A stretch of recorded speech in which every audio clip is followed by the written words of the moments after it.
Hello, welcome to KV globe. Myself Kavya Singh. आज की class में हम 8 जनवरी 2023 का करंट अफेयर डिस्कस करेंगे।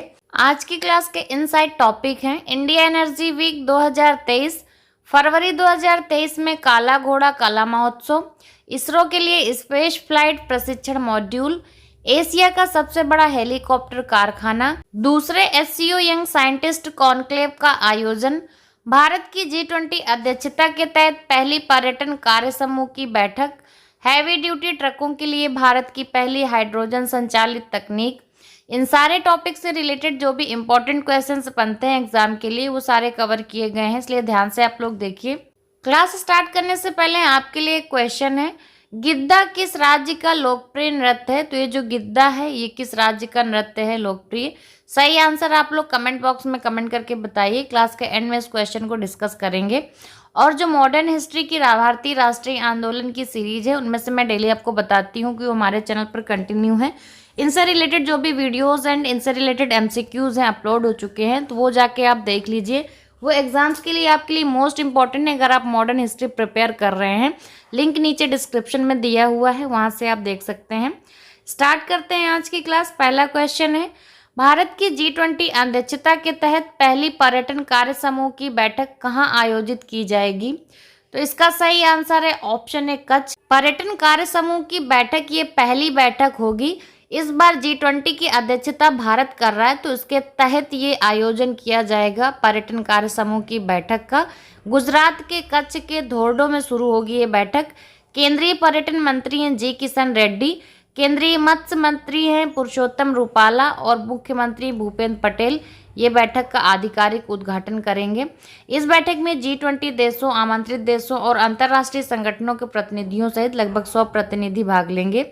ये बैठक हरित पर्यटन, डिजिटलीकरण, कौशल आदि पर केंद्रित होगी। नेक्स्ट क्वेश्चन है, दूसरे एससीओ यंग साइंटिस्ट कॉन्क्लेव का आयोजन किस शहर में किया जा रहा है? तो ये दूसरा एससीओ यंग साइंटिस्ट जो है कॉन्क्लेव आयोजन है ये किया जा रहा है बेंगलुरु में। सही आंसर हो जाएगा ऑप्शन ए। केंद्रीय विज्ञान और प्रौद्योगिकी मंत्री हैं डॉक्टर जितेंद्र सिंह। ये बेंगलुरु में दूसरे एससीओ युवा वैज्ञानिक सम्मेलन का उद्घाटन जो है इन्होंने किया। इस अवसर पर उन्होंने ये भी कहा कि भारत एससीओ राष्ट्रों के साथ घनिष्ठ सांस्कृतिक और ऐतिहासिक संबंध साझा करता है और विज्ञान, प्रौद्योगिकी और नवाचार के क्षेत्र में एससीओ सहयोग को और बढ़ाना चाहता है। एससीओ यानी कि संघाई सहयोग संगठन है। ये एक स्थायी अंतर्राष्ट्रीय अंतर सरकारी संगठन है। इसकी स्थापना 2001 में की गई थी। एससीओ यानी कि संघाई सहयोग संगठन का जो मुख्यालय है बीजिंग में है, बीजिंग चीन में है, तो इसका जो मुख्यालय हो जाएगा वो चीन में है। नेक्स्ट क्वेश्चन है, किस कंपनी ने हैवी ड्यूटी ट्रकों के लिए भारत की पहली हाइड्रोजन संचालित तकनीक लॉन्च की है? तो ये भारत की पहली हाइड्रोजन संचालित टेक्निक होगी, टेक्नोलॉजी है जो हैवी ड्यूटी ट्रकों के लिए है और ये कंपनी लॉन्च की है रिलायंस ग्रुप ने। सही आंसर हो जाएगा ऑप्शन सी। रिलायंस इंडस्ट्रीज लिमिटेड ने अपने भागीदार अशोक लीलैंड के साथ मिलकर ये बेंगलुरु में भारत ऊर्जा सप्ताह में भारत के पहले हाइड्रोजन आंतरिक दहन इंजन प्रौद्योगिकी तकनीक जो है लॉन्च की है। इसका उपयोग हैवी ड्यूटी ट्रकों में किया जाएगा। इसका अनावरण पीएम मोदी ने किया है।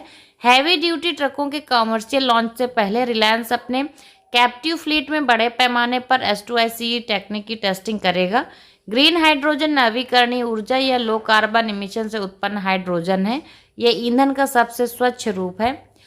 नेक्स्ट क्वेश्चन है, फरवरी 2023 में काला घोड़ा कला महोत्सव कहाँ शुरू हुआ है? तो ये जो काला घोड़ा कला महोत्सव है फरवरी 2023 में शुरू हुआ है कर्नाटक में। सही आंसर हो जाएगा ऑप्शन है कर्नाटक। कोविड की वजह से 2 साल के लंबे गैप के बाद इस वर्ष काला घोड़ा फेस्टिवल मुंबई में आयोजित किया जा रहा है। इस बार फेस्टिवल का जो थीम है वो पास्ट फॉरवर्ड है, जिसमें कला, नृत्य, संस्कृति, साहित्य और बहुत कुछ का संगम होगा। इतने लंबे समय के बाद फेस्टिवल को लेकर जो मुंबई के लोग हैं उनके अलावा भी जो आसपास के राज्यों के लोग हैं वो भी एक्साइटेड हैं। काला घोड़ा फेस्टिवल 2023 का बेहद खास होने वाला है क्योंकि इस बार ये 10 से ज़्यादा स्थानों पर फैला होगा, जिसमें दुबास मार्ग, छत्रपति शिवाजी महाराज वास्तु संग्रहालय और क्रॉस मैदान के अलावा चौहान केंद्र, कूपरेज, बैड स्टैंड जो है गार्डन शामिल है। इसके साथ ही फेस्टिवल में देश के कई अलग अलग राज्यों की संस्कृति, कला और कार्यशालाओं को भी देखने का मौका मिलेगा। नेक्स्ट क्वेश्चन है, निम्न में से किस राज्य में पहले वीएफएस वैश्विक संयुक्त वीजा आवेदन केंद्र का उद्घाटन किया गया है? पहले VFS global joint visa application centre का जो उद्घाटन किया गया है ये उत्तर प्रदेश में किया गया है। सही आंसर हो जाएगा ऑप्शन ए। उत्तर प्रदेश के लोगों के लिए भागदौड़ नहीं करनी पड़ेगी, लोग अपने ही प्रदेश में वीजा के लिए अप्लाई कर पाएंगे। सीएम योगी आदित्यनाथ ने अपने आवास में जो कालीदास मार्ग पर VFS global visa application centre का उद्घाटन किया। इसी के साथ यहाँ से ऑस्ट्रिया, चेक गणराज्य, पुर्तगाल, Switzerland, Netherland, Croatia, Italy, Saudi Arab, Hungary, German सहित कई देशों की जो वीजा एप्लीकेशन है स्वीकार होनी शुरू हो जाएगी। क्लास अच्छी लग रही हो तो क्लास को ज़्यादा से ज़्यादा आप लोग शेयर करते जाइए। नेक्स्ट क्वेश्चन है, हाल ही में कौन इसरो के लिए स्पेस फ्लाइट प्रशिक्षण मॉड्यूल विकसित करेगा?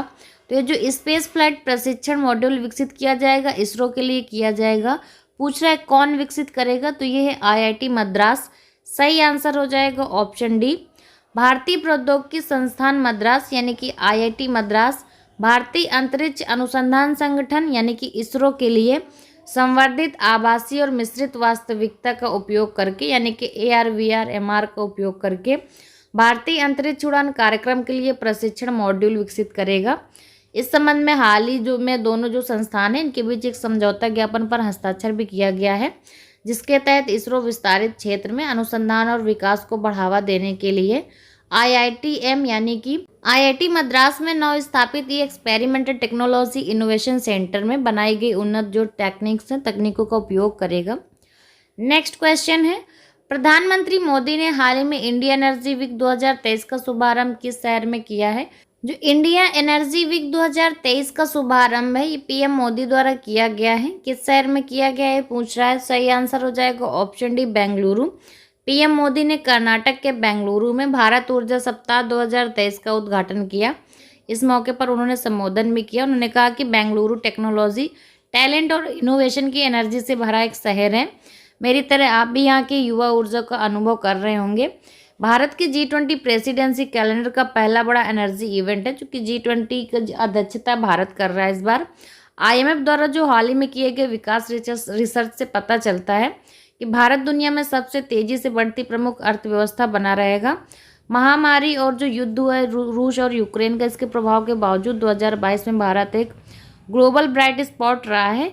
एक्सटर्नल परिस्थितियां जो भी रहें, भारत ने इंटरनल जो रिजिलियंस है, इनकी लचीलापन है, इसकी वजह से हर चुनौती को पार किया है।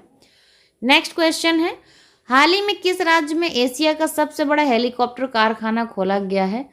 तो ये एशिया का सबसे बड़ा हेलीकॉप्टर कारखाना है जो खोला गया है कर्नाटक में। सही आंसर हो जाएगा ऑप्शन डी। पीएम मोदी ने कर्नाटक के तुमकुरु स्थित HAL की एक यूनिट का उद्घाटन किया।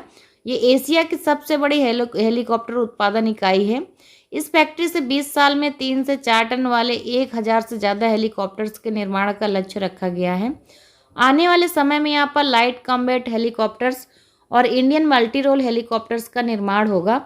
कर्नाटक के तुमकुरु में रक्षा मंत्री राजनाथ सिंह ने कहा कि हिंदुस्तान एरोनॉटिक्स लिमिटेड की जो हेलीकॉप्टर फैक्ट्री है इसका उद्घाटन रक्षा क्षेत्र में आत्मनिर्भरता हासिल करने की यात्रा में एक मील का पत्थर है। क्लास के स्टार्टिंग में आपसे क्वेश्चन पूछा था कि गिद्दा किस राज्य का लोकप्रिय नृत्य है? तो ये जो गिद्दा है पंजाब का लोकप्रिय नृत्य है। सही आंसर हो जाएगा ऑप्शन ए पंजाब।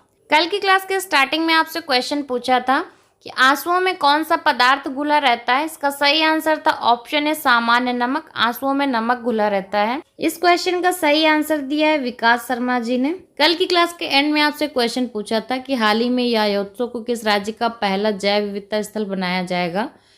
तो ये जो यायात्सो है इसको जो है पहला जैव विविधता स्थल बनाया जाएगा लद्दाख का। सही आंसर हो जाएगा ऑप्शन है लद्दाख।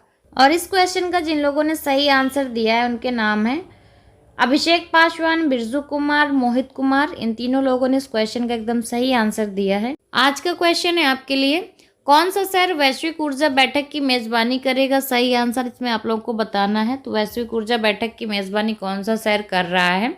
सही आंसर आप लोग कमेंट बॉक्स में कमेंट करके बताइए। और क्लास से रिलेटेड अगर कोई सजेशंस हैं आपके हमारे लिए तो प्लीज़ वो भी ज़रूर कमेंट बॉक्स में कमेंट करके बताइए। और क्लास अच्छी लगी हो तो क्लास को ज़्यादा से ज़्यादा शेयर करना ना भूलिए। क्लास को ज़्यादा से ज़्यादा आप लोग शेयर करिए। और जो लोग चैनल पर पहली बार आते हैं तो चैनल को सब्सक्राइब करके बेल आइकन दबाना ना भूलिए, जिससे आगे आने वाली क्लासेस आपको ईजिली मिलेंगी। And thanks for watching.